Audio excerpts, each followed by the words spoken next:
일본의 YCC 확대라는 건 이제 찾아서 공부 좀 하셔야 되겠지만 뭐냐면 일드 커브 컨트롤이라 그래서 일본은 0.25에다가 금리를 맞춰놓고 있었죠. 그런데 얘를 0.50으로 높이면서 이제 일본도 견디지 못하고 긴축으로 돌아선다라는 선언과 같은 거였기 때문에 바로 이제 전 세계 금융시장이 긴장을 했었습니다. 하지만 그거에 의해서 미국 채권 금리가 좀 오르긴 했지만은 그 영향이 지속적이지도 않았고 강력하지도 않았어요.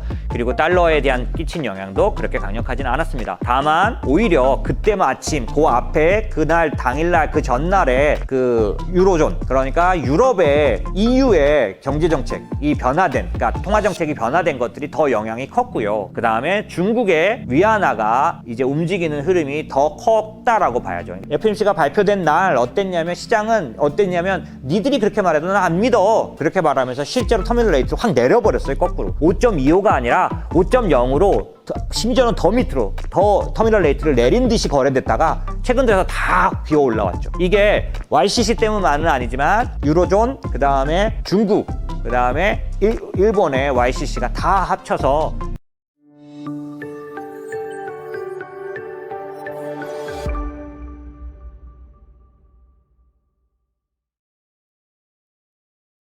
다음 질문은 이땡원 고객님이세요. 질문은 뭐냐면 최근 일본의 YCC 확대로 달러 약세, 미국 채권 금리 상승 등으로 미국 경기에 대한 우려가 더 커진 것이 아닌가요? 투자에는 어떤 영향이 있을까요? 질문 감사드리고요. 일본의 YCC 확대라는 건 이제 찾아서 공부 좀 하셔야 되겠지만 뭐냐면 일드 커브 컨트롤이라 그래서 일본은 0.25에다가 금리를 맞춰놓고 있었죠. 그런데 얘를 0.50으로 높이면서 이제 일본도 견디지 못하고 긴축으로 돌아선다라는 선언과 같은 거였기 때문에 바로 이제 전 세계 금융시장이 긴장을 했었습니다. 하지만 그거에 의해서 미국 채권 금리가 좀 오르긴 했지만은 그 영향이 지속적이지도 않았고 강력하지도 않았어요.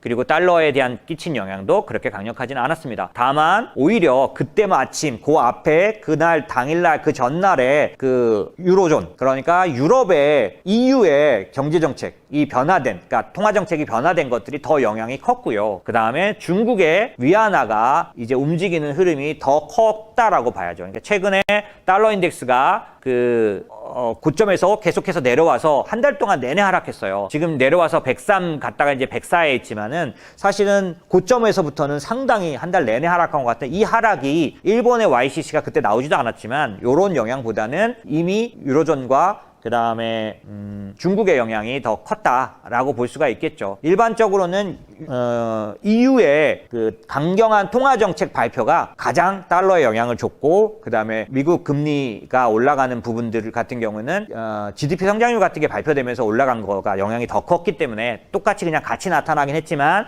YCC 때문이라고 보기는 좀 어렵습니다. 하지만 커다란 기조가 바뀐 거라서 원래는 내년도 4월에 구로다 하루이코라는 예전에 아베노믹스의 두 축, 그러니까 아베와 구로다 하루이코의 조합이 만들어낸 엔화 약세 일본 부양책이 이제 구로다 하루이코가 내년 4월에 교체돼요. 그러면 마지막 이제 그 사람에 의해서 이 오랜 동안의 엔화 약세 기조의 아베노믹스는 끝나는 걸로 모두가 생각하고 있었는데 이번에 좀 빨리 그 정책을 실현하게 되기 때문에 모든 시장이 놀라긴 했지만 그래서 이제 금융시장이 긴장했던 거 뭐냐면, 이렇게 되면 일본이 엔화가 강세를 띠면서 그 다음에 채권에 관련된 유동성을 흡수하면서 거꾸로 전 세계 유동성을 오히려 흡수해 가는 게 아니냐라고 걱정했던 거하고는 다르게 기본적으로 유통시장이나 이런, 그러니까 국채시장이나 이런 시장의 영향은 좀 크지 않은 편이었고요. 실제로는 엔화는 상당 부분 이제 우려스러운 상황에서 돌아섰기 때문에 원래는 155엔까지도 뚫릴까봐 걱정했는데 지금 131엔까지 내려와 있죠. 그러니까 이건 강화된 거죠. 엔화가 강세가 된 건데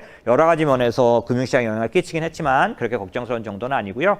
일본의 YCC 때문에 미국 경기에 대한 우려가 생기는 부분들은 뭐 그렇게 크게 있지는 않다고 생각이 듭니다. 다만 이제 투자 같은 경우에는 전반적으로 그러니까 EU, 그 다음에 중국, 그 다음에 일본이 다 상당 부분 긴축 강화 쪽으로 나타나면서 실제로 미국에 영향을 주기는 준 것 같아요. 왜냐하면 미국채 금리가 제일 떨어졌을 때 10년물이 3.4까지 갔던 게 최근에 3.7로 이전 고점을 다시 가는 걸 보면은 기본적으로 터미널 레이트라든지 이런 거에 대한 시장의 시각을 조금 바꿔놓은 것 같아요. 이거 어떤 얘기냐면 FOMC가 끝난 날, FOMC가 발표된 날 어땠냐면 시장은 어땠냐면 니들이 그렇게 말해도 나 안 믿어. 그렇게 말하면서 실제로 터미널 레이트를 확 내려버렸어요. 거꾸로. 5.25가 아니라 5.0으로 심지어는 더 밑으로 더 터미널 레이트를 내린 듯이 거래됐다가 최근 들어서 다 기어 올라왔죠. 이게 YCC 때문만은 아니지만 유로존, 그 다음에 중국, 그 다음에 일본의 YCC가 다 합쳐서